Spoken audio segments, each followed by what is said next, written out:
Hey, what's up everyone? It's Nathan from High Level Performance. In this video I'm just going to take you through 3 drills that I like to work through prior to going out on a run. So I would have done a little warm-up. Your warm-up might have consisted of a light gentle jog. If I want to really try and push my pace, if I'm doing shorter distance runs, then I want to try and focus on making sure that the muscles are really primed, making sure that my heart rate is nice and high, so that I'm not trying to warm up when I go out on that first K or 2K of the run. So these can be used, these are great before sprinting, or as I said, if you're looking to get straight out and work on your speed in that run, these are some great drills to work through. Okay, so after I would have already done a little gentle warm up, gentle jog, or maybe some dynamic mobility stretches to activate. Now I'm going into some activation drills. Okay, so the first one that we're going to work on is quite simple. It's called Pogo Jumps, and all we're looking to do essentially is work on getting the dorsiflexion, so pulling up the toes, and then getting that quick snap down into the ground, which is really important for us as runners. Okay, every time we take a stride, as we hit the floor, ideally we want to be getting that push off of the toe to help drive down into the floor and work us forward. So the first drill is Pogo Jumps, very simple, like skipping, but we're going to start with hands on the hips. All we're looking to do is, as I said, like skipping, but when we're in the air, we really want to focus on bringing those toes up so that when we come back down, we can snap down and push into the floor.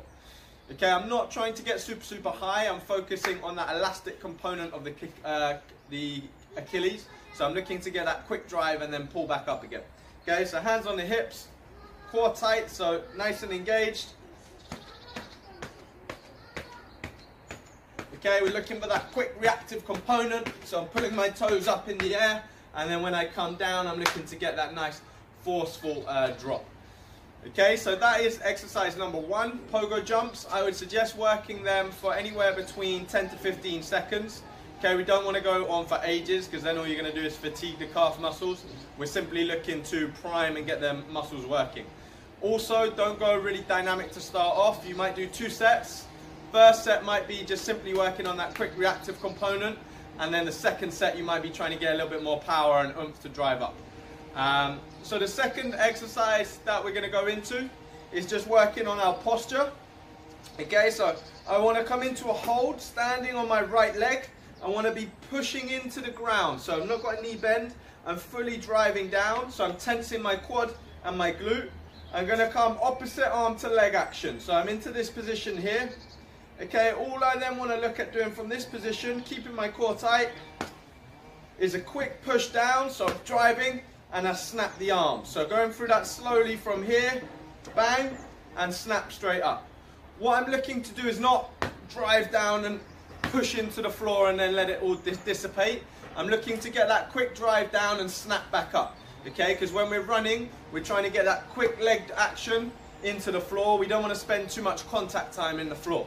So keeping tall, chest up, shoulders back.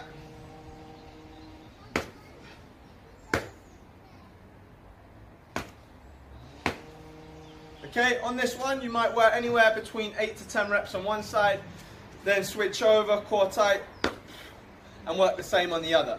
Key things that we're looking for on this drill is our body position. So my core's tight.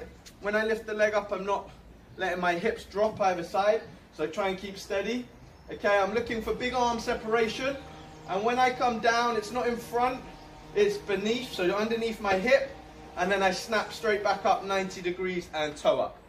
Okay, so as I said, working anywhere between 8 to 10 repetitions on there. Okay, the final one that we're going to go into, again, we're looking at a lunge variation now. So this one is very simple. Okay, we're going to work on our posture. So from back in this position, and then from here, all we're looking to do is drop into a reverse lunge and then explode back up to my top position. Okay, I come through, I load, switch the arms, and then I drive through. Okay, a couple of key things again on there, getting that power. It's not slow. We're focusing on as I drop and I load, I want a big power and drive through. Okay, if you're struggling, you can't work on that. If you're struggling with the balance and too many things going on, one regression you can do is just work on that reverse lunge. So big chest up, shoulders back, always opposite arm to leg. So if I'm dropping here, left leg forward, I drop, bang, drive through. I drop down, and I explode up. Okay, so really simple 3 drills that you can put in as a little activation, especially if you're doing runs where you're working on speed. You want to make sure that your neuromuscular system's fired up, your central nervous system's ready to go, and that you've got the right muscle groups activated. Okay, putting them in, I would go 1 or 2 rounds. As I said, on the first one, maybe 10 to 15 seconds on the pogo jumps. Second one, maybe 8 reps on each side. And then last one, you probably only need to do about 5 reps on each leg, but try and be nice and powerful and explosive with it. Okay, hope you enjoyed that. Make sure to subscribe to my YouTube channel and check out my Facebook community for more videos on how to help you improve your performance. Thank you.